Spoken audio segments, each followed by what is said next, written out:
Yeah. I did it for years. It was on, Good evening, everyone, and welcome back, Commissioners. We had a nice break. Welcome to our Effingham County Board of Commissioners regular meeting agenda, July 21st, 2026. The time is now 5:01 p.m. Madam Clerk, roll call, please. Commissioner Floyd. Here. Commissioner Burdette. Here. Chairman Ron. Here. Commissioner Deloach. Here. Commissioner Helmley. Here. Commissioner Kiefer. Here. You have a full board, sir. Thank you, ma'am. We have someone for our invocation tonight. That's going to be me, sir. All right. I shared a quote on social media yesterday, which reads, "You can't give your life more time, so give the time you have more life. Don't just exist, but live." A portion of John 10:10 says, "I have come that they might have life and that they might have it more abundantly." After conception, we can estimate when a human enters the world, but none of us know when our exit will be. We should live our lives on purpose, with joy, peace, goodness, faith, humility, love, and compassion for others. I believe these attributes are the very essence of living. Acts 17:28 declares, "For in him we live and move and have our being." Let us pray. Heavenly Father, we are grateful for your abiding love for us. We are blessed that in you we live, move, and have our being. We thank you for this opportunity to gather here to discuss the business of our county. We ask that you provide knowledge, wisdom, and understanding to discern all information presented.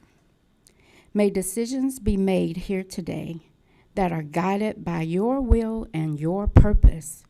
Help us to understand that our lives are a representation of your sacrifice and your goodness. Help us to be wise in how we spend our time here. May we be ever mindful of the time you have given us and serve you well. In Jesus' name we pray. Amen. Amen.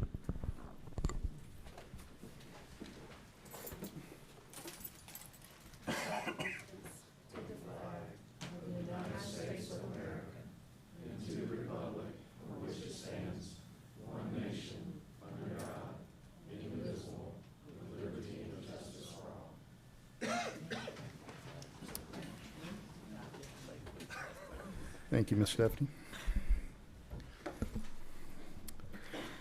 We'll now move into item 5, agenda approval, consideration of a resolution to approve the agenda. No changes. I'll entertain a motion. We do have changes, sir.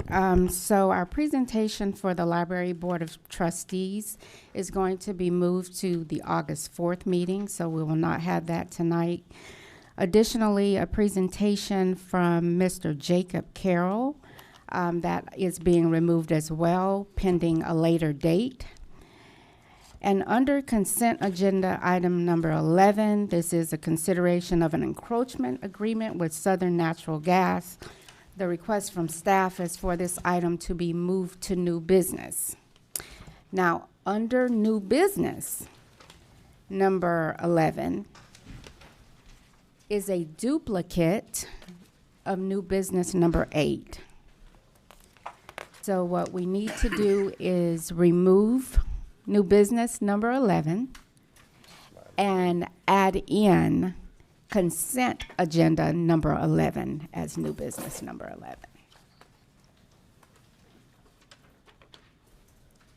And those are your changes, Mr. Chair. Thank you, ma'am. I'll make a motion to approve the agenda with the noted changes. Second. We have a motion and a second. All in favor? Aye. None opposed, motion carries. Moving into minutes, consideration to approve the June 12th, 2026 retreat minutes and the June 16th, 2026 regular meeting minutes. I'll make a motion to approve both sets of minutes as presented. Second. We have a motion and a second. All in favor? Aye. None opposed, motion carries. Item 7, public comments. Public comments shall pertain to agenda items only. Should you wish to make remarks, clearly state your full name into the microphone before commencing to speak. Correspondence. The agenda packet for this meeting is posted on the county's website. Any additional documentation presented at the meeting shall be submitted to the clerk for receipt, recording, and distribution to the board. We'll now move into our item 10, our appearances. We have David Rollins.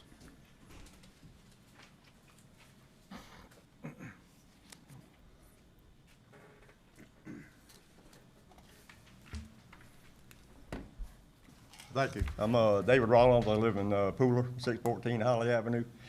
I have property on 2727 Riverside Drive in Effingham, and Verizon contacted me about 2 years ago wanting to put a Verizon tower on the property.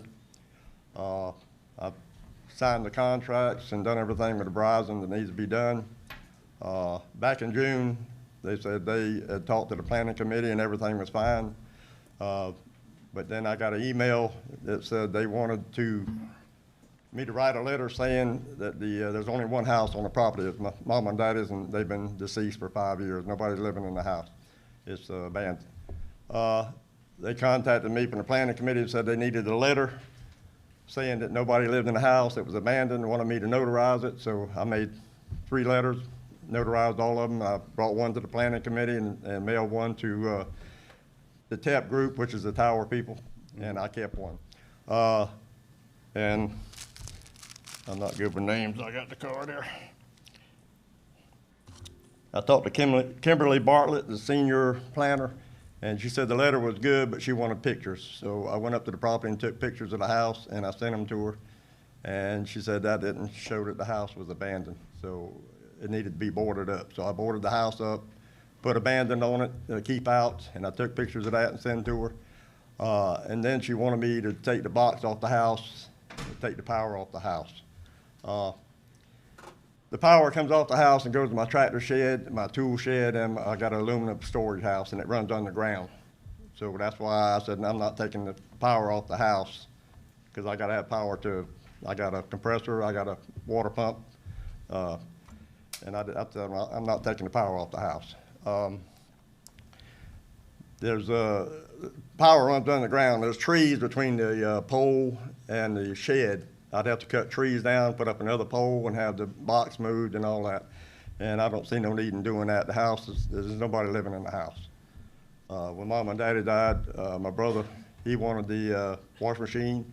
My nephew wanted the refrigerator. My sister took tables and chairs, dining, and donated to needy people. So the house has been abandoned. It's not a residence. I live in Pooler. The property and the house is in my name, and I live in Pooler. That's my residence. So I contacted Verizon and told them back in June, the planning committee, June 17th, they sent a letter to the TEP group saying the goal is not to have the structure utilized as a residence. The separation requirement references residence, but it does not require that a separation from other things the structure can be used for, and to do that, it would need electrical service. So I looked up the ordinance for a tower, how close a residence could be, and it was the height of the tower plus 50 feet. The tower is going to be 300, so you add 50 feet, that'd be 350 feet. The house, the abandoned house, is 542 feet from where the tower would go. There's no other houses on the property. 50 feet to the south is the sewage treatment plant spray field for Guyton. On the back side is forest and swamp goes all the way to the river, and on the right side is the abandoned home, and on the left side, on the back side, is Riverside Drive. So there's no other structures on the property other than my tool shed and barn. There's no residence. So I'm trying to get a permit for TEP group, and I want to keep the power on that box so I can have power to my shed and my tool shed and the aluminum house. I turned in all the, everything I found on this, but, after I found out, I called about the tower and talked to, Miss Bartlett. She told me that the residents had to be 1,000 feet from the, tower. I told her I didn't see that in there, so the next day I looked it up, and the part where it said that the height of the tower plus 50 feet was not there anymore, and that, it was, in there about having a residence 1,000 feet from the tower. So I went down, I come down Highway 17 from my house in Pooler, and these towers here I looked at, they were just random. I didn't look for them, they're there.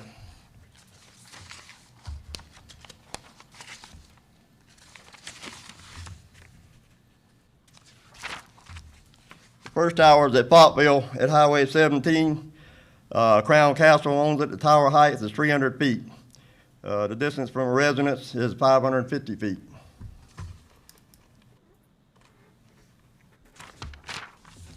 Second tower you come to is on Highway 17 at Marlow, across from the new Marlow School. It's an American Tower. The height is 245 feet. It's 150 feet off of Highway 17. 315 feet from the first residence and 264 feet from the second residence. And these are residents, they're not abandoned houses. The third tower is at Blue Jay and Highway 17. The name of the tower is Crown Castle. It's 300 feet. It's 375 feet from the residence, and that's the owner's residence where he lives at. It's 100 feet from the storage facility at the bottom of the tower, and 930 feet from the Dollar General. The fourth tower I looked at is on Blue Jay Road. It's at Blue Jay Commons subdivision. It's a new subdivision. I think it's only been there for like 2 years. The name of the tower is North Fork Southern. It's been there for years. The bottom of the tower is rusted, so I know it's been there a long time. The height of the tower is 260 feet. There's one residence 120 feet, another one 126 feet, and another one 138 feet, and there's several more that are within 1,000 feet. I was just wondering how they got a permit to put this subdivision under that tower, and they're not supposed to have them within 1,000 feet of the residence.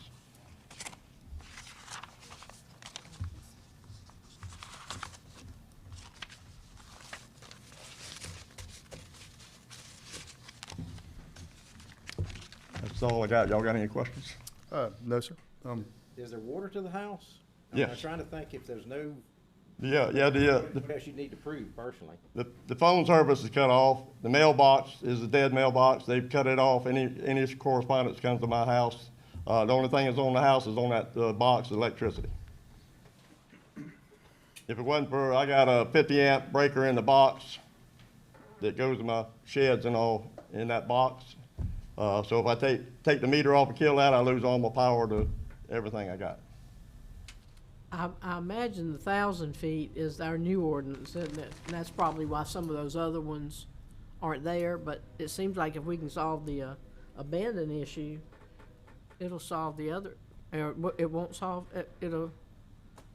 will it solve the other issue of the 1,000 What do we feet need if to we? show us abandoned? If Yeah, what do we need to show us Pam, abandon? do you want to come up and, kind of give us the scoop?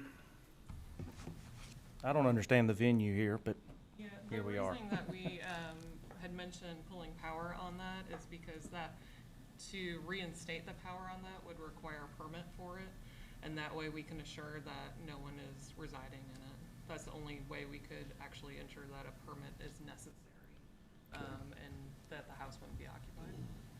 And Has we don't have any anybody been out issue to with the the house? meter box being moved to the shed or anything like that to power that. It's just that the house falls within that 1,000 square foot. Yeah, can we put the house up on the screen up there? The 2727 Hold it Riverside? up. 2727 Riverside. I think it's, is it right Yes. around 400 feet or so from where the tower's proposed, I believe? Yeah, because I'm looking at the property on my computer here, just want everybody. The abandoned get a house visual. is 542 feet. Yeah, which is within the 1,000 feet of what the ordinance states. So, just as an assurance, we were trying to compromise so we wouldn't have to demo the house, so that's why we went with the power But option. if you, yeah, I guess, the house would be unusable. Given within the parameters of the ordinance, some of the ones you were speaking about, there was pre-existing, there's an ordinance in there talking about pre-existing towers. But I see your point about if anything was developed around it at that time too. When did we codify the latest one, do you know? Or could he request a variance, for example? It on wouldn't technically be a hardship, because you could essentially relocate the tower to outside of that 1,000 feet. Has anybody been to the property inspect to see if anybody's living there? Mr. Rollins did send us photos of it. It's boarded up? Okay, the person does. It's I think, abandoned? you have to look at whether it's inhabitable, not inhabited. I guess, I mean, Rather than him demo it, we went with that. Yeah, the ordinance just requires it to be, it has to be 1,000 feet from a residence, so, that's just what's written in the ordinance. I know. So the compromise was to pull the power to ensure that it was no longer used as a residence. That was kind of a compromise. See, that's what I don't understand, it's not a residence. The legal term for residence is, it signifies where a person lives more than temporarily. It is often distinguished as domicile, or a permanent primary home. So, nobody even lives there temporary, and I live in Pooler, 614 Holly Avenue, and I own the house and the property, so. I think probably more than, the erring on the side of caution, should you decide to rent it out or something like that, is the only thing I could think of, that it would be, potentially someone could live in it, if they cut the water on, unboarded it, had power, all the things that a normal house is inhabitable. Well, see, I don't understand the subdivision at Blue Jay Commoners. They allowed them houses to be built under the tower and around that tower. What are they gonna do with them houses? Are they gonna make them move out and? That was before the ordinance was changed. That's And why. The ordinance was different back then. there should be a workaround here. There should be a This guy shouldn't workaround. have to tear his house down to put a cell tower out there. Or I don't know what it costs to move the power, but what would it cost to move the service? To make I the don't have a house, clue. any idea, the electricians? I mean, it'd be easy to drive out there and see if the house was boarded up. Well, I don't think there's an argument about that. I mean, the house is boarded up, yeah. There's got to be a way around it legally. The issue, Mr. Rollins, is not Is this your yours. district, Jamie? It's that My in the district. future, if we allow something with you, it may impact Yeah. down the line with somebody else. I understand your frustration, but that's part of our issue too, is we try to So I was curious hold the too, line on because we things. have 750 feet of a residence on one, if it's within a subdivision. But that was Then before we the have guide ordinance and was lattice changed. towers. Do you know what type of towers it's gonna be? Is it monopole? Okay. It's 1,000 foot. I got all the specs on the tower. If y'all want them, I got 40 pages here. It tells where the tower's gonna go. They've already surveyed the property and measured off where the tower's going, and put stakes. If anybody wanted to go look and see where the tower's gonna be, that's. Okay. Well, Mr. Rollins, this falls in my district, and, I'll be happy to get with staff and have a conversation with them on it. This is listed as an appearance. I don't think there's really anything we can do right now. So, but I hear you, I hear the request, and I will circle back with you, and I'll get back with you after I talk with staff on it. See, this is a safety concern too. The phones don't work at all. Several years ago, they would work a little bit, but now they don't work at all. You might have to go 5 miles down the road. That property's 7 miles from 119. A couple years ago, when a hurricane come through and I went up to check on my property, I was looking at my field when I went by and something hit the hood. It was a power line. Power line was hanging down about 4 feet off the road, and it went across the top of my truck. And I checked the house, and there was no electricity. It was off. But I went to call 911, and I couldn't get 911. So I had to go just about all the way to 119 to use the phone. And I called 911 and told them the power line is down. That's under Planters Electric. Anyway, I reported it to 911, and the next day I went back up there, and the power line was still hanging down in the road, and the power was still off. So I have, my daddy was an electrician and my brother was an electrician. I have insulated gloves.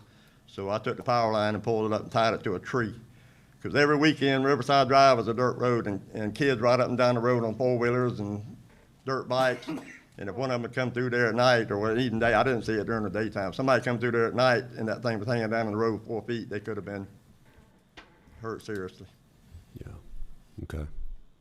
All right. I imagine the sewage treatment plant for Guyton is just right down the road on the left, and they can't be getting any, they can't, their cell phones can't be working down there either. They probably got a house phone, but I don't, because it's disconnected. The house is abandoned. Okay. Well, Mr. Rollins, I'll circle back with you, and I'll get with staff and see if we can figure something out for you. See, what I'm looking at on the paper that the planning commission sent June 17th, that said that if you were gonna use the house for something else besides a residence, that you could leave the power on there. So I keep my side-by-side underneath the carport next to the house. I guess you could say that, need to use their electricity. I park my side-by-side under there, but it said right on the letter they sent that you could leave electricity on if you had another use for the house or the building besides a residence. True. So I guess they changed that too, I don't know. And I'd recommend probably getting a meeting with your district commissioner for the area, maybe with staff, and see if possible, anything, there was a path forward is probably the best route. Yeah. I spend a lot of time up there. I go hunting and fishing, and my family goes up there, ride side by side in four-wheeler.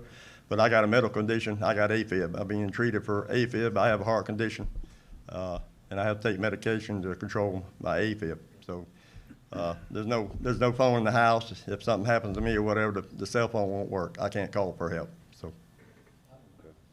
All right. Well, I'll be in touch with you, and we'll have a meeting. All right. Thank you. Thank you, Mr. Rollins. Thank you, sir. All right. Very good. We'll now move into our consent agenda.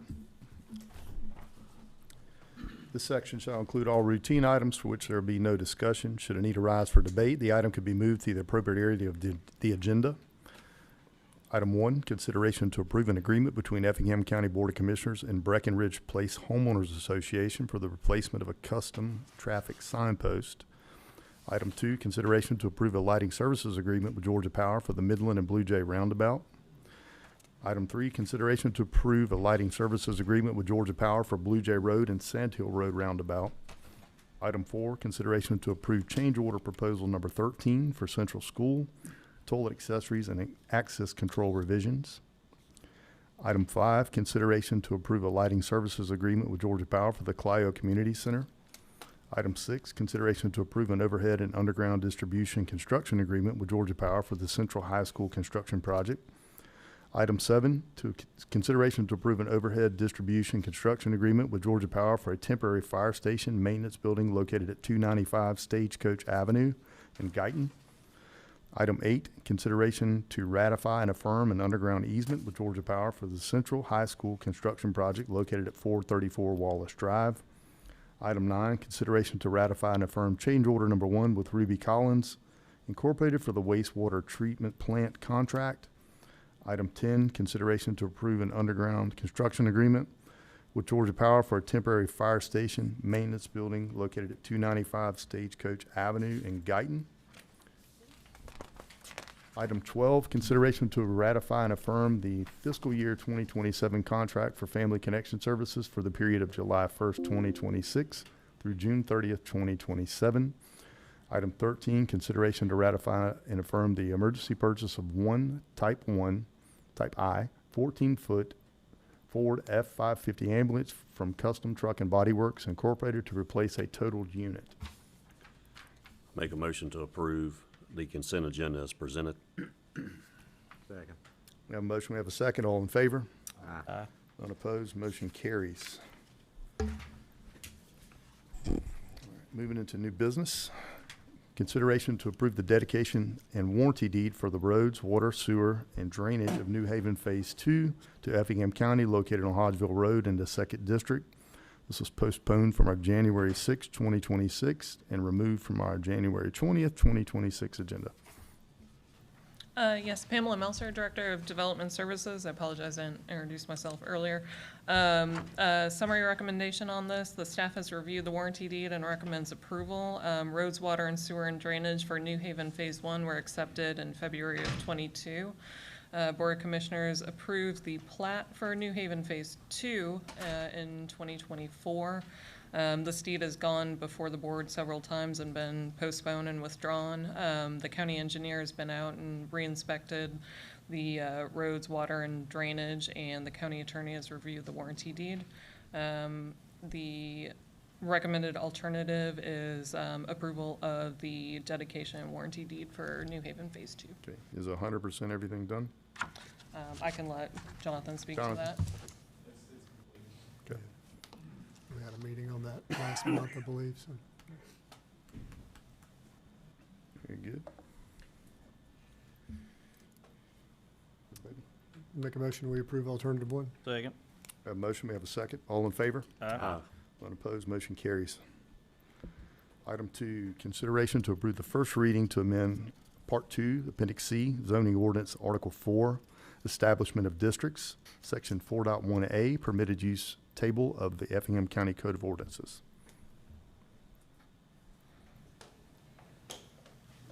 Yes, this amendment to the table of permitted uses is to better align the zoning ordinance of I-1, which is no longer being Zone 2, to align with heavy industrial.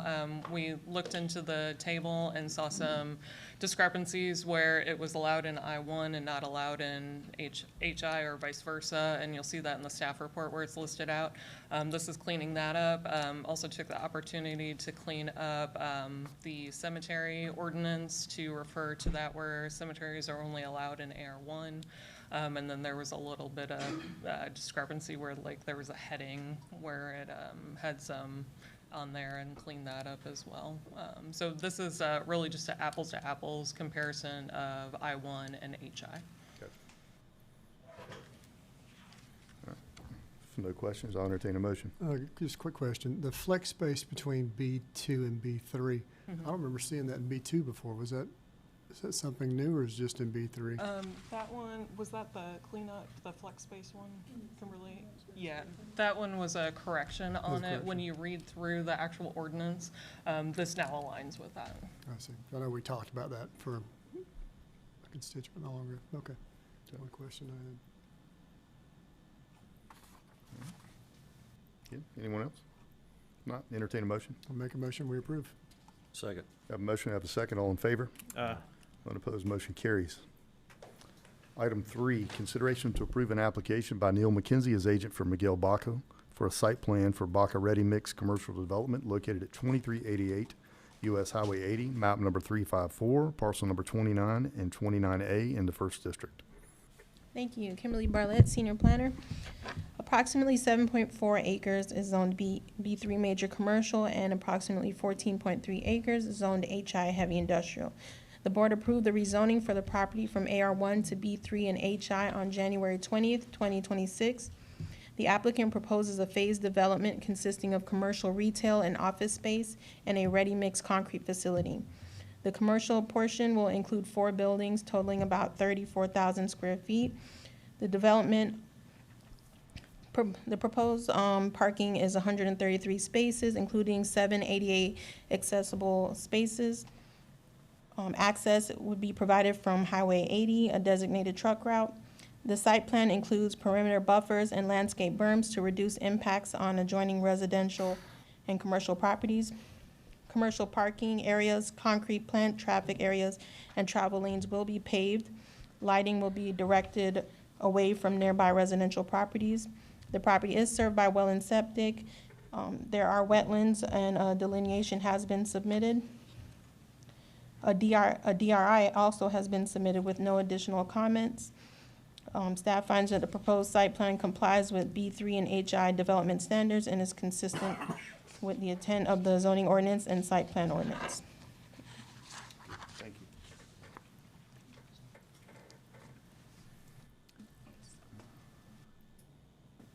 Did you want? Good evening. Name's Neil McKenzie, here on behalf of Mr. Miguel Baca. Just wanted to take a minute to just affirm that the conditions that we agreed to when it was zoned are still in place, and we're glad to answer any questions. My only question was, Kimberly said it met all requirements, so if it meets all requirements, that's, my ask, to make sure it. Yeah, there's so no you have ask the from you guys. 25-foot berms and.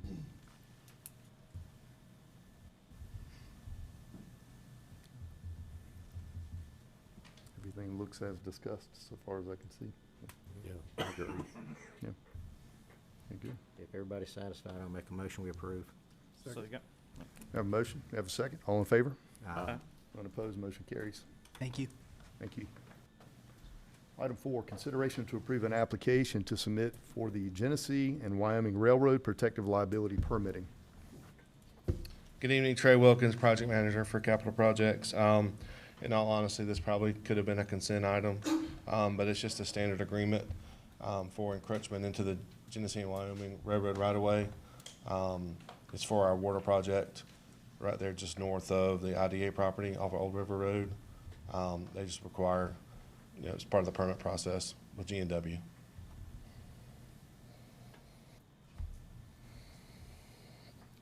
G&W, never heard of that before. Looks pretty straightforward. If Yep. nobody has any questions or concerns, I'll make a motion to approve. Second. Second. Have a motion, we have a second, all in favor? Aye. None opposed, motion carries. Thank you. Thank you. Item 5, consideration to approve and publish new job titles and job descriptions for public engagement services and the Office of the Coroner. Good evening, Chairman and Commissioners. Sarah Malsoff, Director of Human Resource Services. Pretty straightforward request tonight. 2 new positions. Deputy coroners have been working in the county, but with some of the changes to the coroner, legally we were advised to bring the deputies on payroll, so we needed to have a formal job description approval to put them in our payroll system. The digital communications specialist is adding to Mr. Ziegler's public engagement services team, so that'll be the 4th person, just to kind of help the county keep putting out good information. Here to answer any questions you may have. Very good. It's pretty straightforward Yes. to me, too. Okay. I'll make a motion to approve. Second. Have a motion, we have a second, all in favor? Aye. Thank you. Unopposed, motion carries. Thank you, Sarah. Item 6, consideration to approve the fiscal year 2026 CRC contract amendment 2026-06.2 for congregate and home delivered meals. Good afternoon, Mark Barnes, Finance Director. This is a small amendment of about $10,000 to the annual CRC contract. It's an increase to the funding that the state CRC has sent our way. Staff recommends alternative 1 to approve it. Thank you. I'll entertain a motion. Make a motion to approve. Second. Have a motion, we have a second. All in favor? Aye. Unopposed, motion carries. Item 7, consideration to approve resolution number 026-016 to amend the fiscal year 2027 budget. Yes, sir. This amendment is to the new budget. It has 2 items in it. The first one is 1 part-time position in the clerk of court's office. Should have been budgeted and classified as full-time, and this amends that. And then the second item is a carry forward of security upgrades that are planned for a number of the county facilities across the county. Staff recommends alternative 1. Thank you, Mark. No questions, I'll entertain a motion. Make a motion to approve as presented. Have a motion, have a second. All in favor? Aye. Unopposed, motion carries. All right, we'll move to Thank you. consent number 11. Move to item 8, which is actually 11. Consideration to approve an intergovernmental agreement between Chatham County and Effingham County for the Old River Road preliminary engineering phase. Yeah, Jonathan Holm, county engineer for Effingham.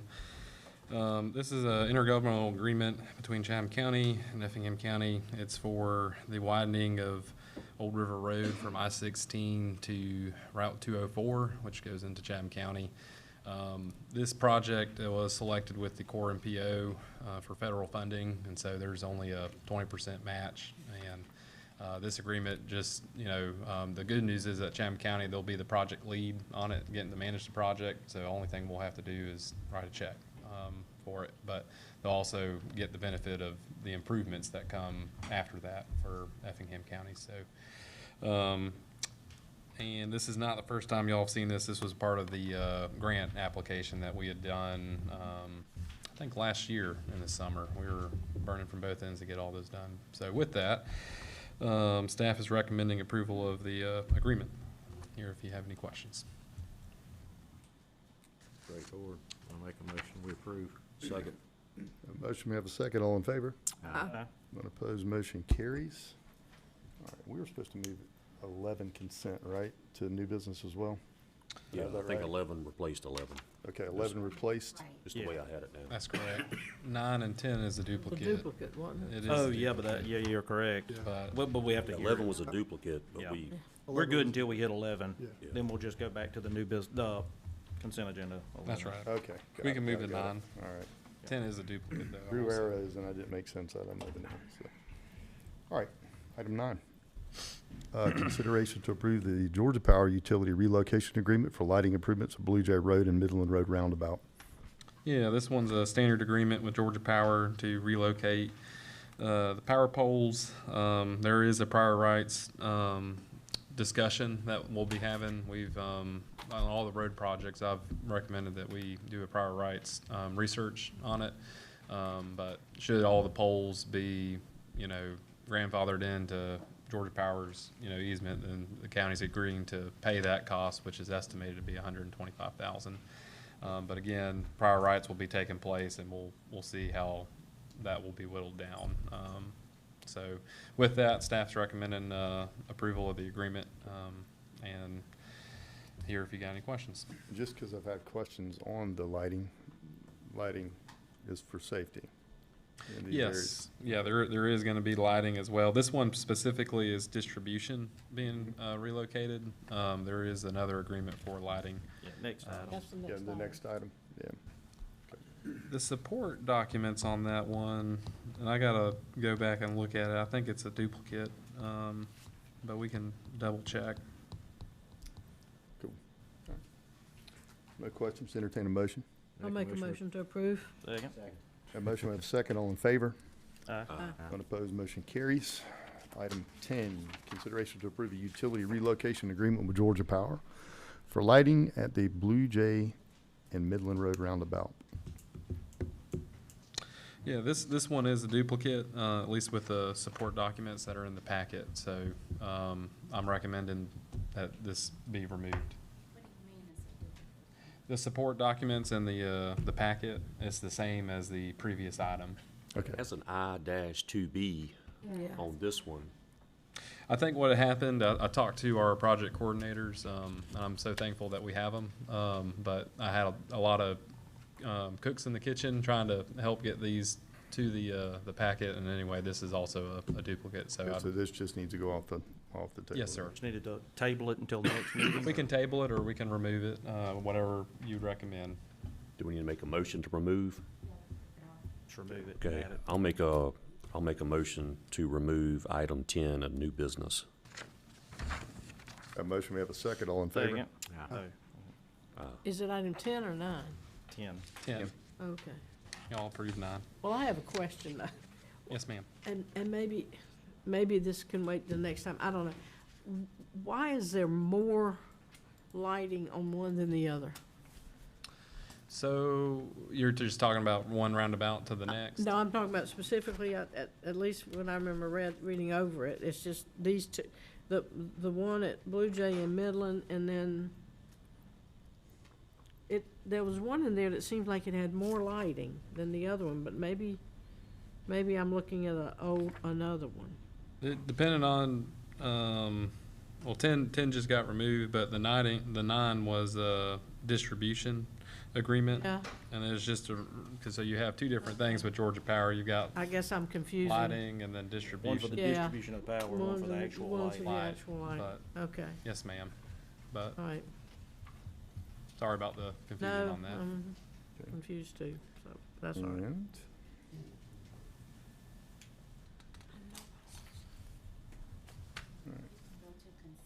all right, very good. Number 11 is going to be consideration to approve an encouragement agreement with Southern Natural Gas 10. Company LLC for roadway and utility crossings within existing pipeline easements. Yes.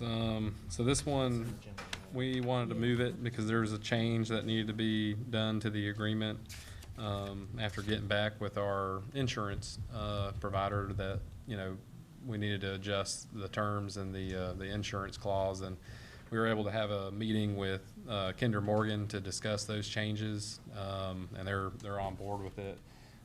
So in paragraph 12 in the agreement, we're going to revise paragraph 12E, the umbrella excess liability insurance with a minimum limit of not less than 4 million per occurrence. So the most that we can carry on our insurance is a total of 5 million. So there's a 1 million underwrite, and then you can carry the rest of that. So, and that was the lowest Kinder Morgan was willing to go, unfortunately. And so with that, county attorneys reviewed it. I've reviewed it. We did have our prior rights person also look at this as well to see, you know, what we could do. But with all that, staff is recommending approval of the agreement. With the correction of changing that 5,000, I mean, for 5 million to 4 million. Yes, sir. With the corrected changes. With that, I make a motion to approve. Second. We have a motion, we have a second. All in favor? Aye. Unopposed, motion carries. Item 12, consideration to approve Amendment 2 to the indefinite delivery contracts with selected firms for professional engineering and architectural services, extending the contract term through June 30th, 2027, and updating rate schedules where submitted. Chairman Ron, I'm gonna step down for this one. Yes, ma'am. Good afternoon. Danielle Carver, Director of Procurement and Contract Services. So today we were requesting the approval of the Amendment Number 2 to renew the county's IDC for professional engineering and architectural services contracts. This is for fiscal year 27, and these contracts allow the county to continue using our pool of pre-qualified engineering and architectural firms on an as-needed basis and task order basis for county projects. So staff recommends approval of alternative 1.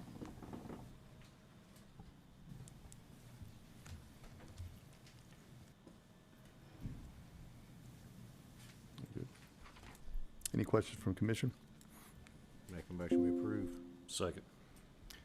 Have a motion, we have a second. All in favor? Aye. Unopposed, motion carries. Item 13, consideration to approve a transportation services agreement between the Effingham County Board of Commissioners and the Coastal Regional Commission for transportation services supporting the senior center. Yes, sir. This item is for the transportation service agreement between Effingham County Board of Commissioners and the Coastal Regional Commission to continue transportation services for the senior center for fiscal year 27. So staff recommends approval of alternative 1. Very good. Thank you, ma'am. No questions? I'll entertain a motion. Make a motion to approve. Second. Have a motion, I have a second. All in favor? Aye. Unopposed, motion carries.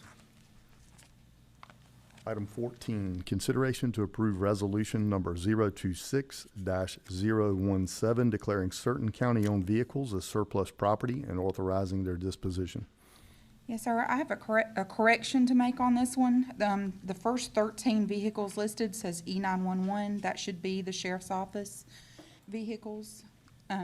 And also, we're looking at getting this resolution approved, just declaring certain county-owned and enterprise vehicles as surplus property and authorizing staff to dispose of them in accordance with the county policy and Georgia law. So these vehicles have been identified by various departments as no longer needed due to age, condition, replacement, and operational needs. So staff recommends alternative 1. Good. I'll make a motion to approve. Second. Have a motion, we have a second. All in favor? Aye. Unopposed, motion carries. Thank you. Thank you. Item 15, consideration to approve the purchase of one Roscoe Max 3B distributor truck from Reynolds Warren Equipment Company through the Sourcewell Cooperative Purchasing Contract number 022626-VTL for Public Works. Hi, good evening. Sydney Edwards, Purchasing Coordinator. Yes, we are requesting approval for the purchase of one Roscoe Max 3B distributor truck through the Sourcewell Cooperative Purchasing Contract number 22626 VTL. This equipment will replace aging equipment used by Public Works for chip seal operations, allowing the county to continue performing roadway preservation projects more efficiently, safety, and in-house. Staff recommends alternative 1. Thank you, ma'am. Yes, sir. No questions? I entertain a motion. I'll make a motion to approve the purchase. Second. We have a motion, we have a second. All in favor? Aye. None opposed, motion carries. Item 16, consideration to approve the purchase of one Roscoe CSV variable width chip spreader from Reynolds Warren Equipment Company through the Sourcewell Cooperative Purchasing Contract number 022626-VTL for Public Works. Yes, sir. Sydney Edwards again, purchasing coordinator. We are requesting approval for the purchase of one Roscoe CSV variable width chip spreader through the Sourcewell Cooperative Purchasing Contract 22626 VTL. This equipment will replace aging equipment used by Public Works for roadway preservation and chip seal operations, improving the efficiency, reliability, and accuracy of road maintenance through the county. Staff recommends alternative 1. How long will it take to get this equipment in, approximately? Just curious. You know? I don't know that we'll get it for this chip seal season. It's been a while since we quoted this stuff. Yeah, I don't see an estimated lead time on the sheet, so. It'd be nice to have it soon. I know. Either way, we need it. I know we need that equipment. So with that, I'll make a motion we approve. Second. Have a motion, have a second. All in favor? Aye. None opposed, motion carries. I'll leave it up to commission here. Do we want to abstain for a break, or do you want to go through reports? No, we can go through reports and take a break just before. All right, copy that. We'll start with administrative report from staff. Tim, you got anything? Yes, Mr. Chairman. The only thing I would like to bring up is that because of vacation time over the summer, I want to get this out to you all as early as we can. We are in the process of formalizing our agenda for our retreat, which is in on August 14th. If you have a topic, I know I've spoke with some of you on some topics, but if you do have a specific topic that you want to address there, please let me know. And I think that's it. Very good. We'll start on this end. Commissioner Floyd? I don't have anything. Commissioner Burdette? I don't have anything tonight. Mr. Deloach? Just want to verify, Monday at lunchtime, the 27th, that's going to be our meeting on the water sewer authority stuff. That's correct. Okay, Marie's nodding yes. Okay, just want to make sure. That's all I got. Very good. Mr. Helmley? DRT is fired back up with their stench. I do want to give a shout out to Clint and his department for helping out with that. Checking with them when they don't notify us as they are supposed to, when their thermal oxidizer or other issues. It's our hope that they can get that straight and we don't have to start this process of their non-compliance. So, but I do appreciate all that Clint does. That's sort of somewhat outside to their venue to me, to have to help monitor them, but certainly glad he's willing to do it. Good. Thank you, ma'am. Commissioner Kiefer? I don't. I've sent some emails, talked to some staff that are on top of some things, and I appreciate it, and so nothing tonight. Yeah, I think we're all playing catch-up from this meeting, so very good. I don't have anything myself either. Any of the staff have anything they want to add at all? Very good. All right, with that, we will take a break till 6 p.m. for our planning board.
When Commissioner Burdette comes in, everybody start clapping.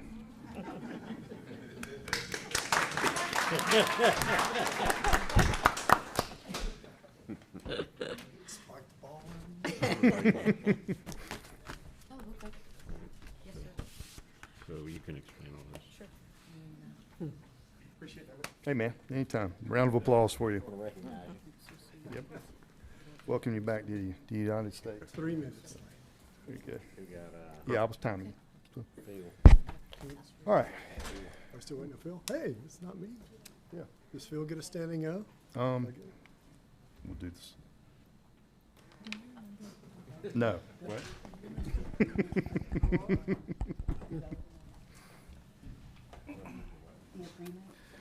All right, we'll call the meeting back to order. Now moving to our planning board, unfinished business. Item 1, second reading, consideration to approve the second reading of an application submitted by Cynthia Howes as agent for Mary Agu to rezone plus or minus 21.16 acres located on Abercorn Road from AR1 to HI to allow for permitted uses in HI. Map number 477, parcel number 5 in the 5th District, postponed from our June 2nd, 2026 and July 21st, 2026 due to added stipulations. Anything further we need to add? Not? Entertain a I motion. don't. With that, I make a motion to approve the second reading. Second. Have a motion, have a second. All in favor? Aye. None opposed, motion carries. Opposed. Oh, sorry. Two One of them. opposed. 2 opposed. 2 opposed.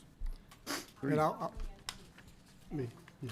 And mine's not because I don't want this to happen. Mine is because I would rather them take a different route than Abercorn Road, since we're spending so much money there. But Very I have good. no problem with the request other than that. Very good. 3-2. Got it. Motion carries. Item 2, second reading. Consideration to approve the second reading of an application submitted by Matthew Kuykendall as agent for Connie Reiner to rezone plus or minus 4.76 acres located at 1827 Old Augusta Road South from AR1 to HI to allow for permitted uses in HI. Map number 477A. Make a motion to approve second reading as presented. Hold on, man. Parcel number 1 in the 5th District. Make a motion to approve second reading as presented. Second. We have a motion. We have a second. All in favor? Aye. Any opposed? I'm still, I guess it, Is that one opposition? yes. Okay.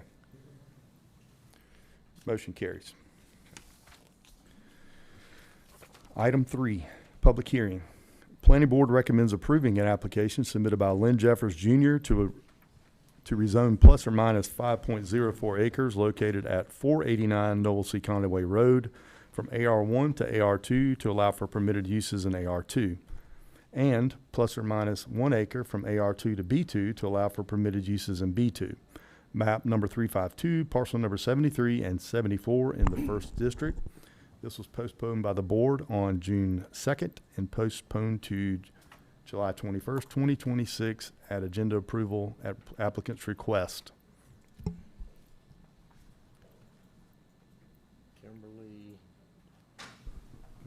Kim, are you opening this one or are we going to just let it rock? It's me, sorry. Sorry. Good evening, Mr. Chairman and members of the board.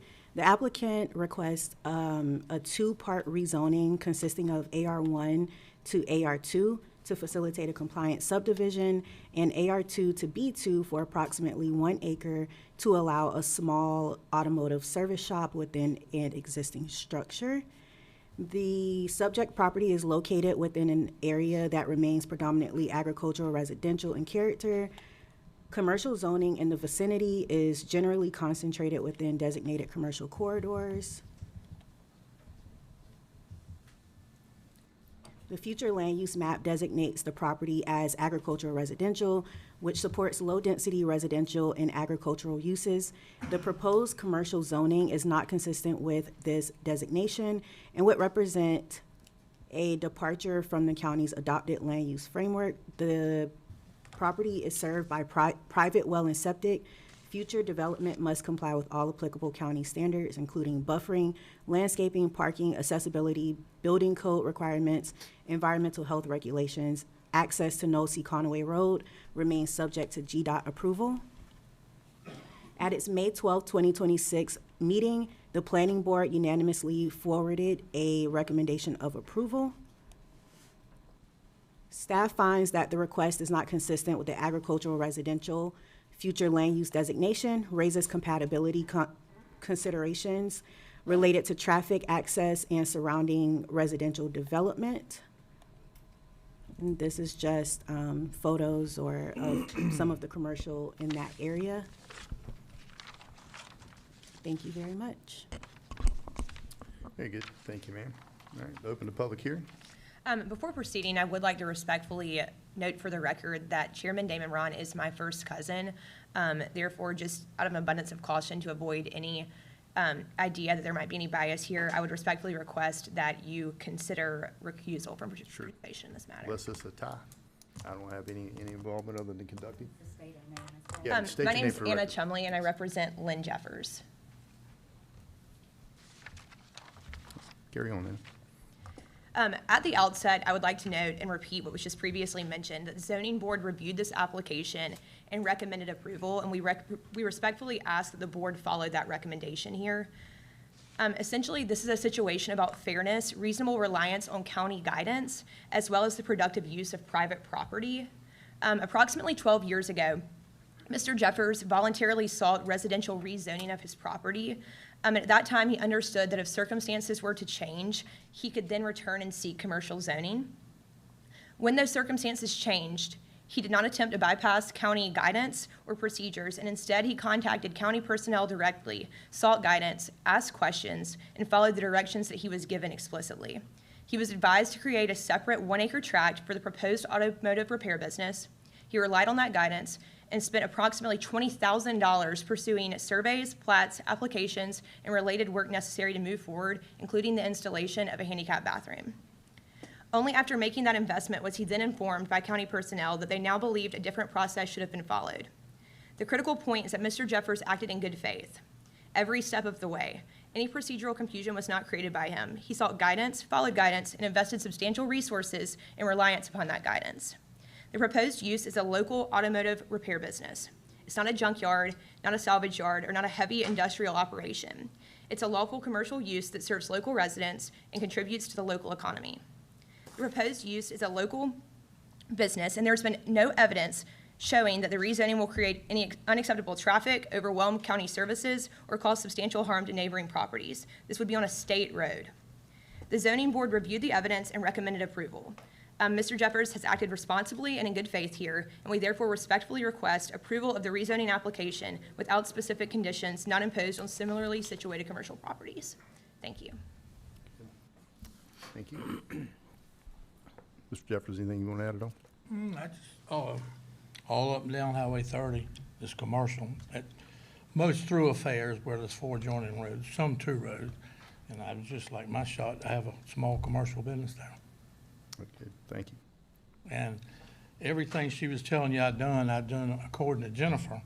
And we bypassed some processes, which she steered me wrong. She did not do the zoning on the second house.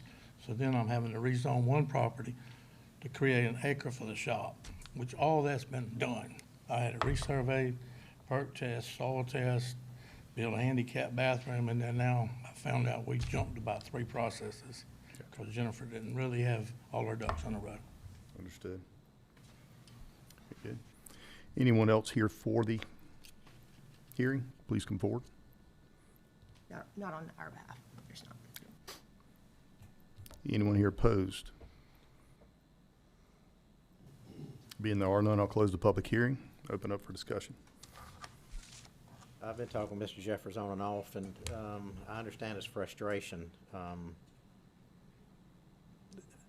just was made aware, I think yesterday, that there was another path to doing this with the little business, but I'm going to leave it up to Mr. Jeffers which direction he wants to go. Well, the way I look at this is, I mean, I think there's folks that come before us and try to present hardships. It's not really hardships, but I truly feel Mr. Jeffers has been dealt a hardship with the timber industry. Like I, Yeah, well, I didn't like, bring that up. Like I don't think this was Mr. Jeffers' original business plan here. He's just trying to survive and help take care of his family. And there's always been work that's been done in that shop, so I really don't see activity really changing. That's just the way I look at it. Is the land still for sale? Yes, ma'am. And so that would be one of my concerns The only is, thing it would go up tremendously if I did sell it. yeah, well, I'm just. So it's yeah, probably gonna void the contract when I tell them if it goes commercial, the price will go way up, and this economy, it's not gonna sell. I don't plan on moving once I get another business there. It's just that the property taxes and the cost of living, I got to do something with that 9 acres. And I'm sympathetic, but I'm concerned that, you know, if we change the zoning and then all of a sudden it's not, it could be something else. And it is spot zoning. I mean, I know you said that it is a state road, but in this case, I mean, even our staff agreed that, you know, it didn't go along with the. May I bring up one subject? On Goshen Road, you have a residential concrete plant, a tree farm, and my daddy has 3 properties, and y'all building a county maintenance building next door to it. He did not complain. Then next door to his property, y'all just allowed a mini storage to wrap around his property. It's on a county road, Hodgeville Road. Okay, and across the street is a 5,000 square foot commercial building working on semi-trucks and trailers, along with the concrete plant. That's about 200 trucks a day going in and out of a county road. Diesel Power Solutions is on Hodgeville Road. They went in there illegally, but they're legal. Well, And that place is probably 10 acres now. well, and I'm not sure So, exactly how what did all that those. get on the farm spot No, zone? no, I didn't interrupt you, okay? But I'm not sure when all those got approved. I'm going by what I'm looking at now. And, I just hate to me, it's spot zoning. I'm concerned about the future and what it's gonna do. And I would just. And so that would be it. Sorry, I didn't mean to interrupt you. I would just like to mention that, again, 12 years ago, this was originally zoned as being commercial, and he specifically asked for tax purposes before he had to get out of the timber business. And that's why he's back here today, because circumstances have changed, which is what the board mentioned. He could come back and request that it be rezoned. And once again, that was before my time too. So, I'm trying to hold as much as I can to different things. But I'm stating my reasons why I don't feel like I can vote for this. You good? I would lean, I'm not from, my district is far away from here, so I obviously lean heavily on the commissioner in that district. So the use, you know, I'm good. Well, I just want to make sure, and I keep looking at Jonathan because he's on like stormwater, just making sure things like that, or how do you handle that? Because if this were vacant properties on commercial and were developed, it's going to go through site plan process, right? I don't mean to open a can of worms. I just want to understand how that's. Yeah, so when it comes to this one, again, Jonathan Holm, County Engineer, you know, if they were wanting to, you know, propose something new, right? If they were wanting to disturb more than an acre or anything like that. I see. Then that would trigger the, you know, the need for the full stormwater. Okay.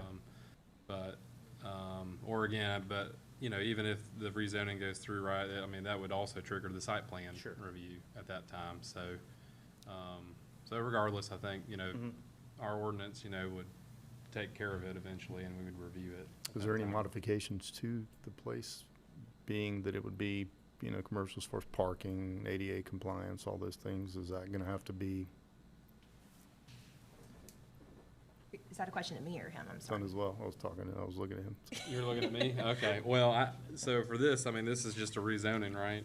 Yeah, with the So- intent to turn it into, you know, to The a ADA's business. been handled. It's also The asking, parking, I it's stopped gonna be a because- variance coming too. Until I got zoning. I Gotcha. stopped the parking, but yes, they said I'll have to have 8 parking spots, and I have ample place for that. And DOT said they'd rather me come in 0 Hour Road, and I applied for a driveway permit, and they told me where I should put it, and the size of the culvert. They didn't tell me I couldn't put it. Okay, I apologize, I jumped ahead here. There's a Yeah, variance no, it's request on okay. the next one, so. Yeah, so I mean, ultimately, they'll submit their plan, right? I know this is just a paper drawing, right? But I mean, it'll need to be an engineered set of plans, and we'll review it at that time. Let me ask you this, if he just goes for the rural business license, does he have to submit all these plans? No, I mean, what triggers it, I believe, is the site change, right? Site plan change. And Pamela, also, you correct me if I'm wrong on that. On that one, if, for the rural business, not necessarily, I don't believe it. I'm trying to think of the easiest way forward for him versus the rezoning, then having to submit a site plan. The shop's there. I know he's gonna have to have a variance if we approve this either way. But Yeah.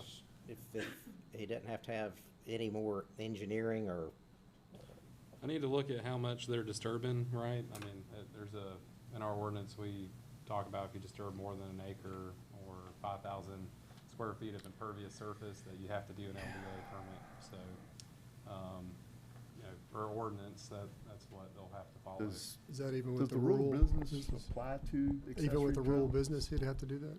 it's something new, I They're can't proposing explain it, I don't know. 5,000. I just Rural knew there was a business path. is that part of the primary dwelling, or is that part of an accessory structure?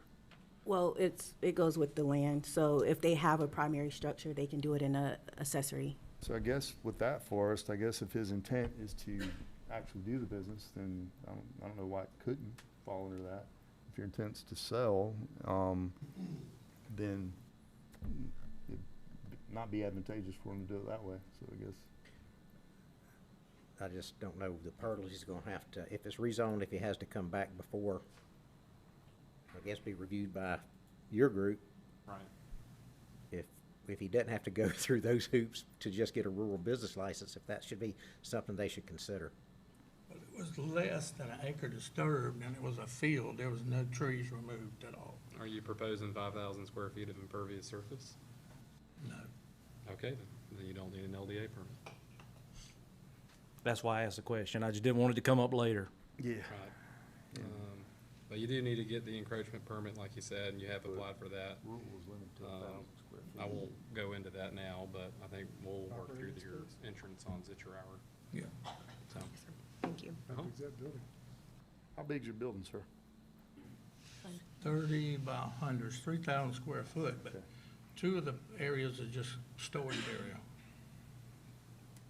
It's not enclosed, those last two No, bays? the last 50 foot is open.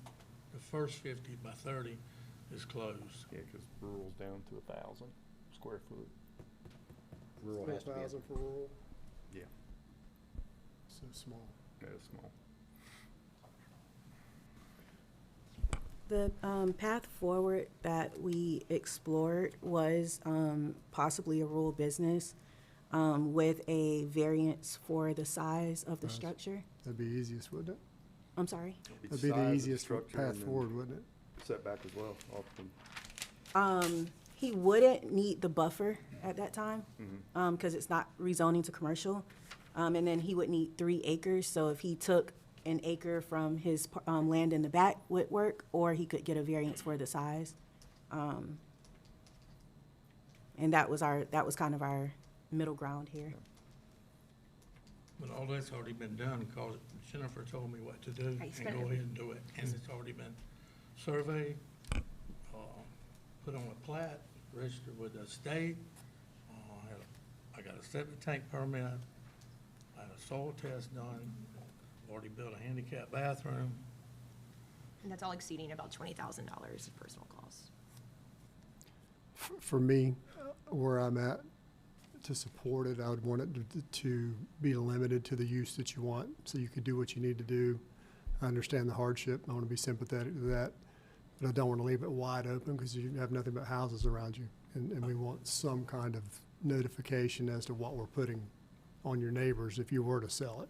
So I could support it if we could say, okay, this is what you're going to do, and it would change if you decided to sell or decided to do something different. I'd be supportive of that, but since you got neighbors all around you and even a neighborhood in front of you, I'd like to see, let's stay with what you want to do, and Yes. you can go to work, you know. Well, I have If we neighbors rezone it, though, that- we can't make that permanent. I don't think so. Once it's rezoned, No, you if can- it's- I would tend to you agree can with that. condition it. Condition and limit it to the use that's being asked. And then it would be a B2, he's already done all the stuff, and you could go to work. I'd support that in a heartbeat. I'd be worried about leaving an open canvas for later with, he's got a Is lot that of true? We I can would say the rezone it problem for with that that is specific use? That's them restricting his ability to sell his business if that were You to could still sell it arise. with the assumption that they could rezone it, but at least we would know what it would be. Like you could That's a be big assumption for somebody to purchase a piece of property. That's the difference between somebody coming in and want to make it a store as opposed to somebody who wants to make a sawmill. I think a sawmill is a B3. So that's why I'm always cautious when you're around a lot of homes. If you weren't around a lot of homes, who cares? But that's just me and that's where I'm at, so. Well, I'm just trying to do it legally. There's 3 people in less than a mile that's doing the same thing illegally. Forrest knows the one within eyesight. I can't speak for what people do. So I just want a legal business. And I know, I appreciate that, and that's why And I want to see it. it's not gonna be a junkyard. Right. I mean, if this is your intent for what you want to do, then let's say that's what it is, and I'll support it today. My question is, how is what we want to do any different than the Dollar General going across from the high school? And it's less, I mean, it's Well- 1 minute from my house to the high school. That's in a car. precisely why I want to mean, do it's- this, is there's because it's not houses all supposed to around be right a next dollar. to it. That's exactly why I want to do this. Yeah, originally it was gonna be That a was supposed to coffee be a shop. sandwich shop for kids across the street. And they done that, and they zoned it that way, and there's a church and a school there, and now it's a Dollar General. Yeah, and And that's why that's there. they came in and sold something that was gonna be flipped to. There what was a it for is, sale so- sign that popped up there within a month.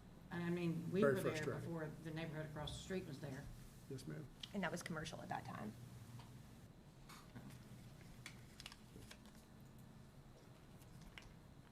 I didn't buy it to sell it.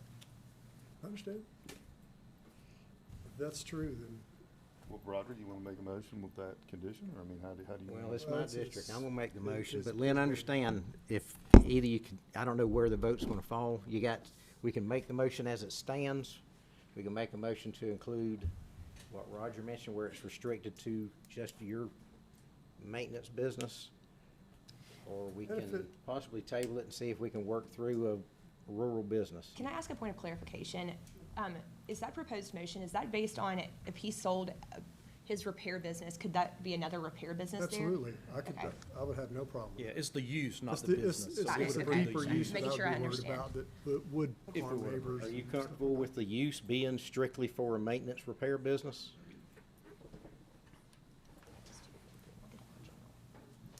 Automotive, I have no problem with that. Just Just worried about, automotive. yeah. worried about another Dollar General coming.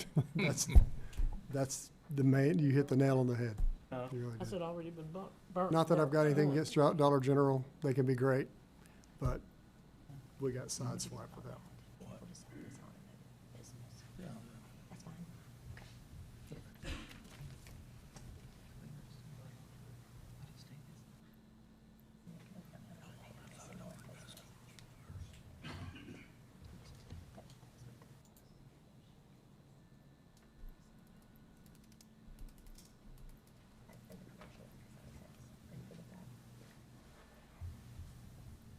So what do you Yeah, think?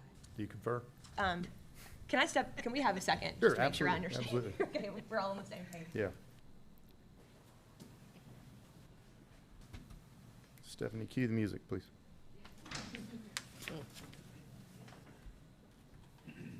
Well, this is kind of convoluted from the get-go. Well, It's a weird legally, situation all around, really, with the Yeah. variance. legally, can we put that condition on? I mean, There's there was a- some there's discussion. says we There's a can. condition on the property on the corner of Ebenezer Traffic Circle right Yeah. now that says it can be a daycare. If they accept, if they're If they in agree to it. agreement, They're in we can't agreement. impose that. But if they're Stipulation. not in agreement, Yeah, no, I mean, we can't impose that stipulation. We're all on the same page now. I think, assuming that it could be sold as the same type of business is, and it'd be up to that buyer if they wanted to That- come no back and problem with that at all. change it, et cetera. Yeah, they have the option to. Let me figure out how to make this motion. I'll make a motion, we approve with the understanding that should the business, or should the property be sold, if it has to be continue as the same type business, otherwise it'll revert back to What is that business? what it You might was wanna today. Automotive repair. Clarify that. An automotive repair. Or just, you could just say if it changes from from the use of automotive repair, then it will revert back. Because then that would follow with Why the don't sale. we and use the everything verbiage that's in our TPU? Yeah, You know, she's just- looking at that right now. I don't know, I mean, do we want to do I mean, we could just limit the use of it to that one Oh, yeah, use. yeah, We don't okay, have to that's do the fine. It has And reversion. it'll carry forward. And then they could come back and Yeah. ask for rezoning Okay, if that's they Yeah, were if preferred, they yeah. sold it for a different use, then they can always come back. Correct. But your use would carry forward for the person you sold it. You may sell it for a use that is great for the community, you know what I mean? It's. Yeah, that'd be great. Yeah. We just, Overall plan might Well, change yeah. by then. for me, it's a neighbor protection Employees thing. say it would be I want to great. protect the Yeah. neighbors. That live close. So the motion would be, I approve with the understanding it will remain an automotive repair business even if it's sold. It'll carry forward. Is that fair? That's kind of redundant. Yeah, I would just state that you're restricting the use to that automotive repair. And if you want to add any other conditions to it as far as the number of vehicles that can be sitting in the yard, now's the time to do that. Because it is going to be a conditional use. I'm just gonna stick with the use. And just As for an automotive repair. clarification, if there was more B property around there, I wouldn't even worry about it, but it's all everybody's AR. So the motion on the floor is to approve Rezone. with the condition that it, Condition this for automobile repair use. okay, restricted Is that to the wording in our automobile repair. in the TPU? I'm just trying to get it to match the wording in TPU, that use, so there's no ambiguity. Oh, yeah. So I know we changed all that. Should be in our packet. I think it's impossible to look at on here. It is.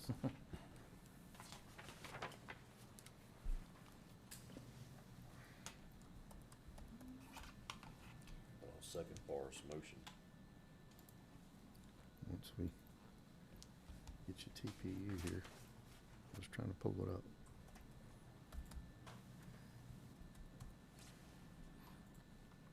Maybe we should have a cheat sheet of that TPU sitting there all the time.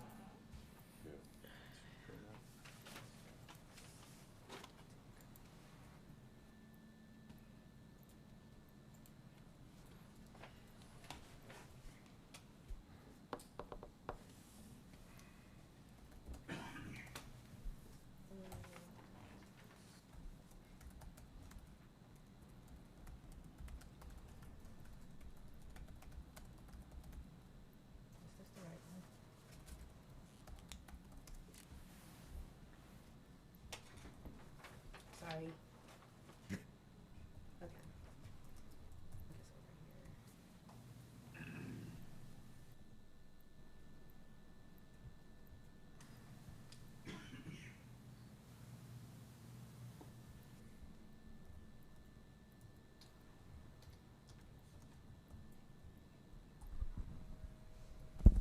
There it is. I believe we use automobile paint and body, and it's defined in our definitions. That's more, Yeah, it's not paint and I body, think it's it's gotta be a paint body, repair. that's more of paint body. I don't want any spraying cars over there. It was defined. Yeah, that changes things. I will say that TPU is hard to navigate. Parts, accessories, or tires. I didn't hear. That might be too limited in scope. The definition kind of susses it out a little bit.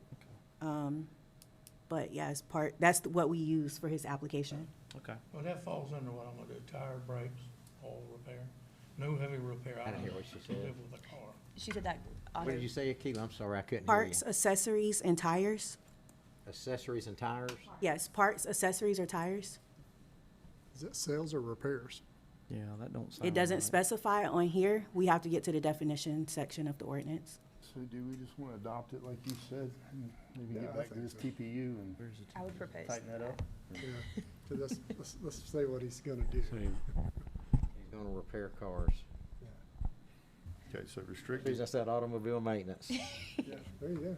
so restricted satisfied to with light that? automobile maintenance, right? Make a motion, we approve the rezoning with the restriction that its use is for only automobile maintenance. I'll second. We have a motion, we have a second. All in favor? Aye. Any opposed? Aye. One opposed, motion carries. Item 2, sorry, we can't do second reading. We're in opposition. Item Second. 5, Second reading will have to come back. yeah.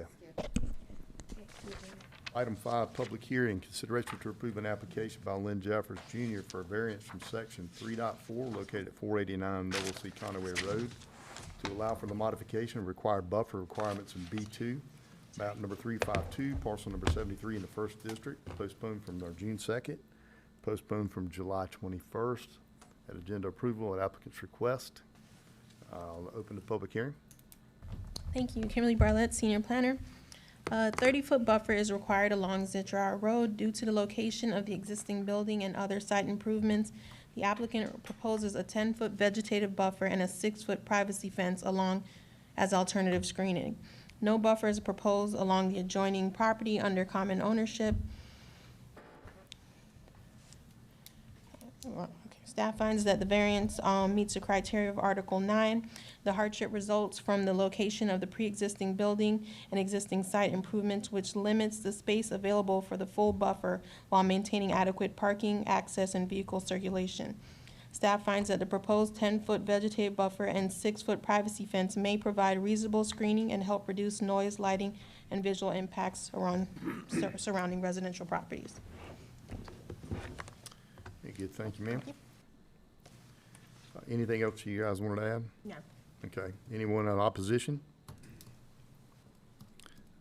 Being I see none, close the public hearing. Any I'll make a discussion? motion, we approve the variance. Second. We have a motion, we have a second. All in favor? Aye. Any opposed? No. One in opposition, so when's our next meeting, Stephanie? August 4th. Okay, so we'll do the second reading August 4th. There shouldn't be any changes, I would imagine, so it should just pass right on through. All right, thank you. Thank you. All right. Moving into item 1 of our regular planning board. Consideration to approve an application by George Kennard for a variance from section 3.21.1 located at 450 Wiley Road to allow for an RV camper to be occupied during the construction of a home in AR1, map number 460, parcel number 102A in the 4th District. Thank you. Kimberly Barlett, Senior Planner. The applicant is requesting permission to temporarily occupy a camper on the property while the permanent residence is under construction. The building permit process has been initiated, and the applicant intends to serve as a general contractor and perform much of the construction himself, which presents scheduling constraints. The property is served by well and septic, and a soil study and wetland determination has been provided. Staff finds that the request is a temporary and limited in scope and not expected to adversely affect surrounding properties or public health, safety, and welfare. The property is designated agricultural residential on the future land use map, and the request would not permanently change the use or residential character of the property. Staff finds that the request satisfies the variance criteria in Article 9 of the zoning ordinance and recommends the following stipulations: that the camper may be occupied for up to 12 months while the residence is under construction. If additional time is needed, the applicant must return to the Board of Commissioners for approval of an extension. Upon a completion of the residence, the camper must be vacated and disconnected from well and septic system. Very good, thank you, ma'am.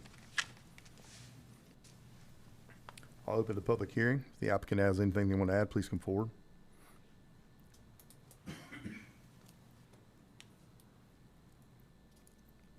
Anyone else here for?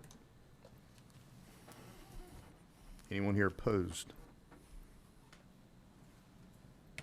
Being I see none, I'll close the public hearing. This is pretty straightforward. Unless y'all have any objection, I'll make a motion to approve. Second. Have a motion, we have a second. All in favor? Aye. Unopposed, motion carries. Thank you. Item 2, consideration to approve the second reading for an application by George Kennard for a variance from section 3.21.1 located at 450 Wiley Road to allow for an RV camper to be occupied during the construction of a home in AR1, map number 460, parcel number 102 in the 4th District. Entertain a motion. Make a motion to approve. Second. Have a motion, we have a second. All in favor? Aye. None opposed, motion carries. Item 3 is a public hearing, consideration to approve an application submitted by William Silva to rezone plus or minus 5 acres located at 4002 Blue Jay Road from R1 to AR1 to allow for permitted uses in AR1, map number 351B, parcel number 2 in the 1st District. Thank you. Kimberly Barlett, Senior Planner. The purpose of the request is to align the zoning classification with the property's existing rural character, parcel size, and surrounding development pattern. The property currently contains a single-family residence, an accessory shop, a pond, open yard areas, and wooded areas. No subdivision, increase in residential density, or expansion of the existing development footprint is proposed as part of this request. The surrounding area includes both AR1 and R1 zoning and is characterized by rural homesteads, agricultural uses, and large lot residential properties. The property is designated agricultural residential on the future land use map. The county GIS mapping identifies potential wetlands on the property and no floodplain. At the June 9, 2006 meeting, Planning Board conducted a public hearing and voted unanimously to recommend approval. Staff finds that the request is consistent with the agricultural residential future land use designation, compatible with surrounding rural development pattern, and appropriate for the existing 5-acre parcel. Thank you, ma'am. If the applicant has anything you want to add, please come forward.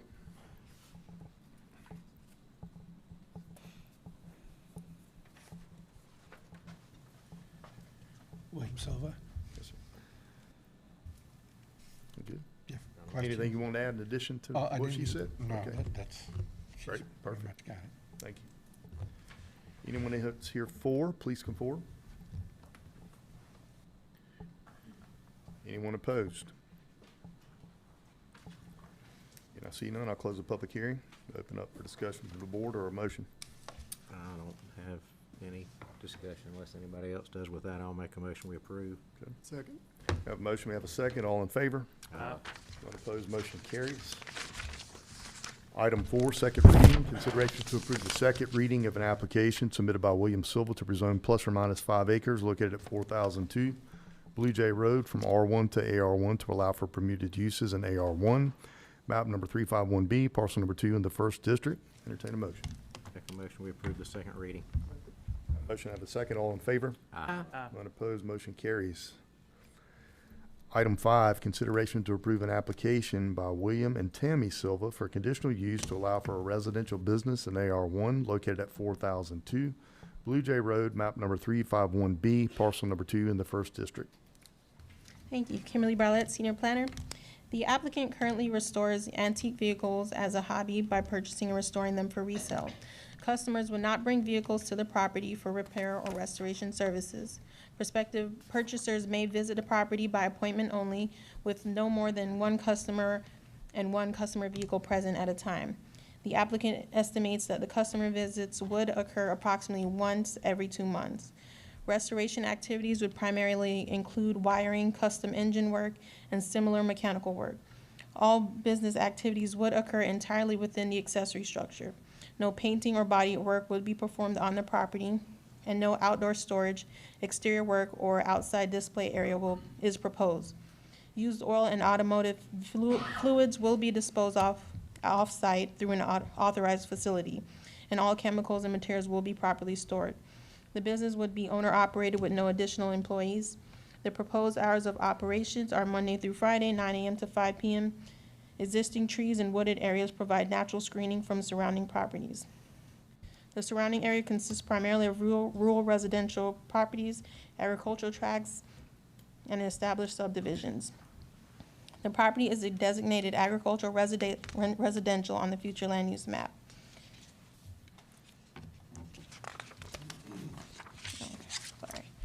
The proposed use is consistent with the intent of the residential business regulations and comprehensive plan, as it is limited in scale, owner-operated, and compatible with the surrounding residential area. The business is not expected to generate significant traffic, noise, or impacts that would adversely affect neighboring properties. Customer visits will be infrequent and by appointment, and adequate on-site parking is available to accommodate anticipated demand. Good, thank you, ma'am. Mr. and Ms. Silva, if you have anything you want to add, please come forward. I noticed your Callie's hat, so I figured it had something to do with cars. So, very good. Perfect. Anyone here in opposition? Being I see none, I'll close the public hearing. What Any he wants to do is discussion? pretty straightforward. I mean, there's no painting. I can't see how it disturbs his neighbors. With that, I'd make a motion to approve. Very good. We have a motion. We have a second. All in favor? Aye. None opposed, motion carries. Item 6, consideration to approve the second reading for an application by William and Tammy Silva for conditional use to allow for a residential business in AR1 located at 4002 Blue Jay Road, map number 351B, parcel number 2 in the 1st District. I'll entertain a motion. Make a motion to approve the second reading. Second. Motion and a second. All in favor? Aye. None opposed, motion carries. Item 7, public hearing, consideration to approve an application by Tracy Oliver as agent for Dennis George for conditional use to allow for residential business in AR1 located at 2455 Old Louisville Road, map number 251, parcel number 13A in the 3rd District. Thank you. Kimberly Barlett, Senior Planner. The applicant is requesting a conditional use approval to operate a residential business consisting of a septic installation company. Conditional use approval is required because of the commercial vehicles, trailer, and heavy equipment associated with the business exceed what is permitted under the standard home occupation requirement. The business would use 1 commercial truck, 1 commercial trailer, 1 excavator, and 1 tractor. It would be operated solely by the applicant and the applicant's spouse with no additional employees. No customers would visit the property.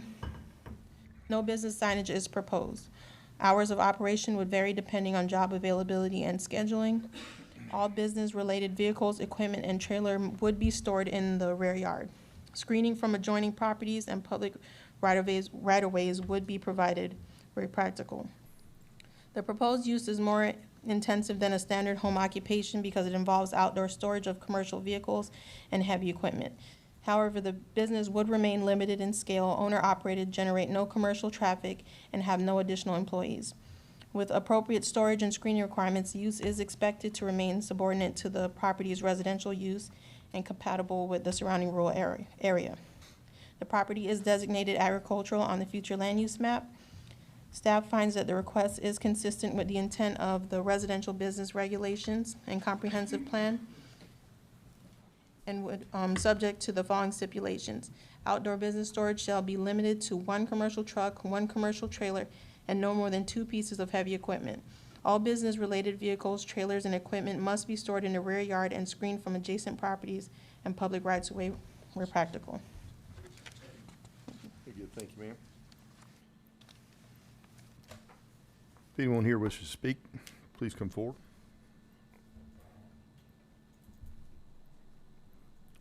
Anyone here opposed, please come forward. I see none, I'll close the public hearing. Open for discussion. At first, I had reservations on this, but once I looked into it and I see how far off Old Louisville Road this is pretty secluded. The conditions of what could actually be stored there is already listed, so it doesn't seem like that could grow into something, a larger business. It's very specific. So I don't really have any concerns of where it's located. Good, I give them credit for applying. Yeah. Very good. Yeah, I don't even I'm think good. that's a big commercial truck. It's like a smaller one. It's not even I agree. If we don't approve this, well, then we're not supporting people with Right. that trying to be small Yeah, business so- owners. Yeah. I mean, this is minor, he's got the property. That's what I the, mean, it's hidden. I was just That's telling the key Commissioner with Deloach, me, I'm, is I'm property. glad he actually, It's applied, so got- he's being honest, and got a that's lot of few and property. far Without the between. property, it'd be different. So with that being said, I'll make a motion to approve with staff recommendations. Second. We have a motion, we have a second, all in favor? Aye. Unopposed, motion carries. Item 8, second reading, consideration to approve the second reading for an application by Tracy Oliver as agent for Dennis George for conditional use to allow for residential business in AR1 located at 2455 Old Louisville Road, Map number 251, parcel number 13A in the 3rd District. Entertain a motion. Make a motion to approve the second reading. Second. Have a motion, we have a second. All in favor? Aye. Unopposed, motion carries. Thank you. Thank you. Item 9 is public hearing. Consideration to approve an application submitted by Timothy Peavy to rezone plus or minus 5.06 acres located at 110 4th Street South from AR1 to AR3 to allow for permitted uses in AR3. Map number 233A, parcel number 1 in the 3rd District. Good evening, Akila Wright, Planning Manager, Development Services. The applicant requests to rezone approximately 5.06 acres from AR1 Agricultural Residential, 5-acre minimum lot size, to AR3 Agricultural Residential, 2.5 acre minimum lot size. To facilitate a 2-lot residential subdivision, the proposed subdivision would create 2 parcels of approximately 2.56 acres and 2.50 acres, with the existing single-family residence remaining on parcel 1.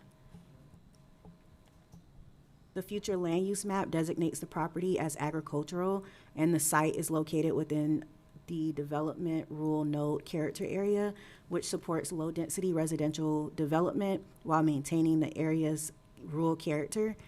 The proposed subdivision remains consistent with these policies by creating 2 large residential lots without introducing a new land use or development pattern.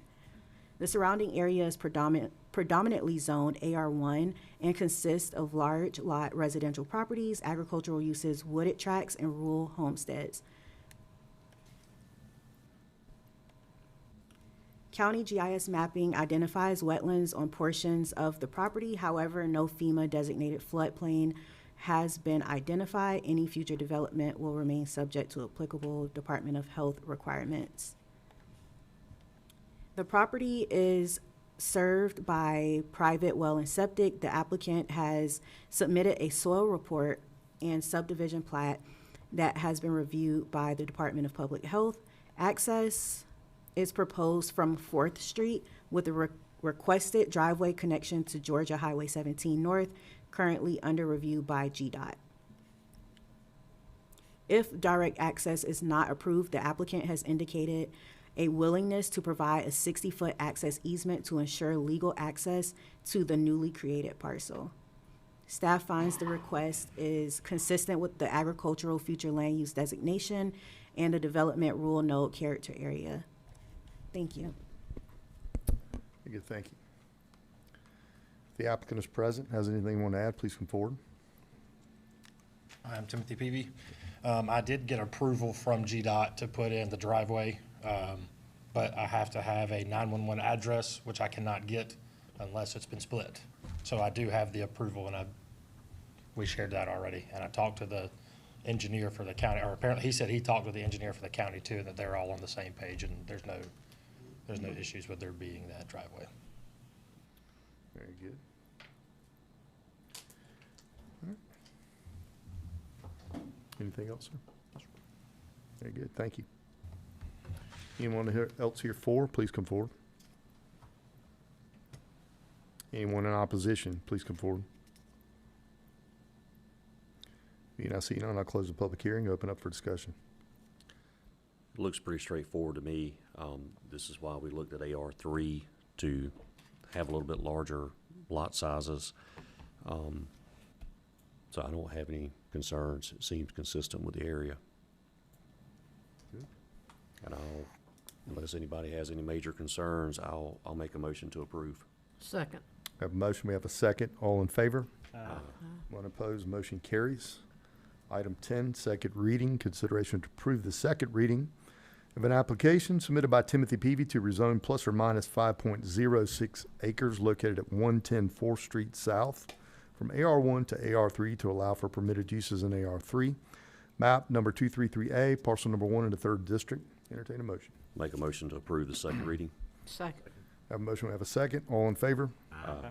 None opposed, motion carries. Item 11, public hearing. Consideration to approve an application submitted by Nathaniel Spell to rezone plus or minus 1.685 acres located at 100 Coastal Woods Drive from AR1 to R1 to allow for permitted uses in R1. Map number 435, parcel number 56 in the 2nd District. Aquila Wright Development Services. The applicant requests to rezone approximately 1.685 acres from AR1 to R1 single-family residential for the purpose of combining the property with the adjacent residential parcel located at 100 Coastal Woods Drive. The proposed lot combination would increase the size of the existing residential parcel from approximately 0.683 acres to 2.368 acres. No additional lots, primary residential structures, or changes in land use are proposed.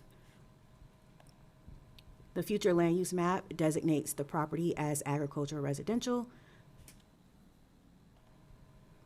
The surrounding area consists of a mixture of AR1 and R1 zoning districts characterized by single-family residential development, large lots residential properties, and undeveloped wooded tracts.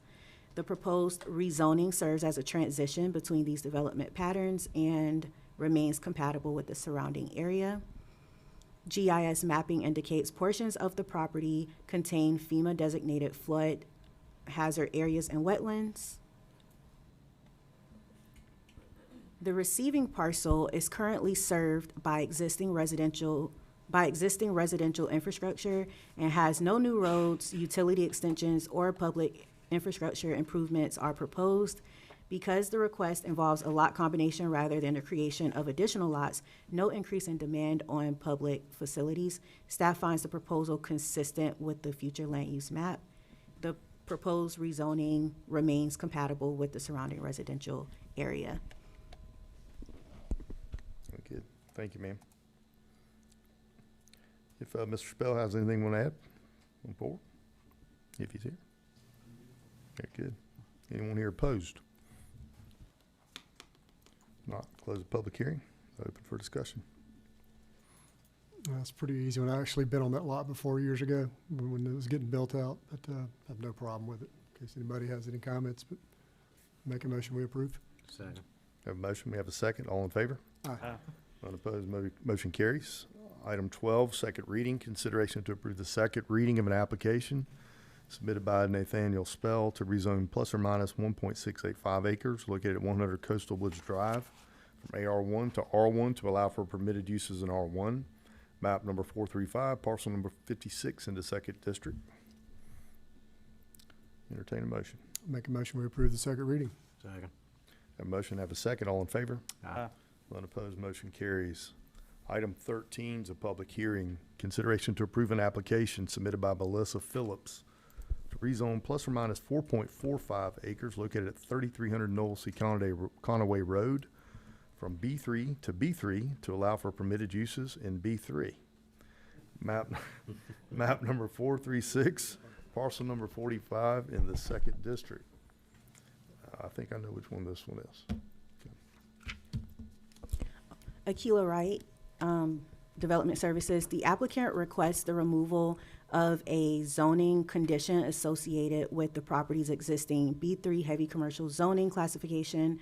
The property was rezoned from AR2 to B3 in 2001, subject to a condition limiting the site to mini storage warehouse use and providing for the reversion to AR2 under certain circumstances. The current request seeks to remove the condition while retaining the existing B3 zoning classification. The subject property consists of approximately 4.45 acres and is currently developed with a commercial building occupied by a contractor's office and limited indoor storage associated with off-site operations. No expansion of the existing building, redevelopment, or additional site improvements are proposed as part of this request. The future land use map designates the property as commercial, and the underlying B3 zoning district is consistent with that designation. The request does not introduce a new zoning district or land use, but instead removes a historical condition while maintaining consistency with the county's adopted comprehensive plan. The surrounding area contains a mixture of commercial, plant, residential, agricultural, residential, and single-family residential development. The site functions as part of the Noel C. Conaway Road commercial corridor and is served by existing access parking, stormwater facilities, private well, and private septic. GIS mapping identifies wetlands and portions of the property within the mapped flood hazard area. However, the developed portion of the site is established, and any future expansion or redevelopment will remain subject to applicable environmental development regulations. Staff advised the applicant that any further expansion, redevelopment, modification of the site, or change in use may require compliance with current B3 development standards, including buffering, landscaping, sidewalks, and other applicable zoning requirements. At its June 9th, 2026, meeting, the planning board unanimously forwarded a recommendation of approval subject to the following condition. If the property is sold or the use changes, the site shall be brought into compliance with all current B3 development standards. Thank you. Very good. Thank you, ma'am. Ms. Phillips has anything she wants to add, please come forward.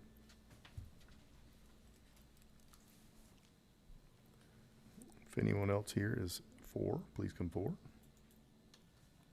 If anyone here is opposed, please come forward. And I see none. Close the public hearing. Open for discussion. So this is a business that's being sold? This is a business that's been in business since 2017, 2018, and it got pushed through. Somehow it got developed, and it got caught later that it was conditional, limited to that mini storage when they went to renew their business license. So they're just getting in conformance with. Correct, and we told them that we would go through the process, since it was the county who missed the condition when the site approval was approved 3 years ago, 4 years ago, or something to that effect. And so that's what the issue here is. It's more of a cleanup for us. That the existing use and the existing business are already on the site. It's just that we did not catch the condition when it was approved. I'm looking at a photo. It's a nice looking building. Yeah, Oh, it's beautiful. nice. You know, Yeah. There's nothing So Yeah. it's intrusive about it at all. It's been there a long time. I remember when they built it. Yeah, me too. I don't know why it wasn't called. Very good. Yeah, it's just a housekeeping item. Yeah. All it's just. If nobody has any objections, I'll make a motion that we approve with the planning board recommendations. Second. We have a motion, we have a second. All in favor? Aye. One opposed, motion carries. Item 14, second reading, consideration to approve the second reading of an application submitted by Melissa Phillips to rezone plus or minus 4.45 acres located at 3300 Noblesy Conway Road from B3 to B3 to allow for permitted uses in B3. Map number 436, parcel number 45 in the second district. Entertain a motion. Make a motion to approve the second reading. Second. Motion, we have a second. All in favor? Aye. One opposed, motion carries. I'll entertain a motion to go into executive session. we're good to go. Make a motion, we go into executive session to go discuss personal property and any potential litigation. Second. Have a motion, we have a second. All in favor? Aye. One opposed, motion carries. Thank you all for coming out.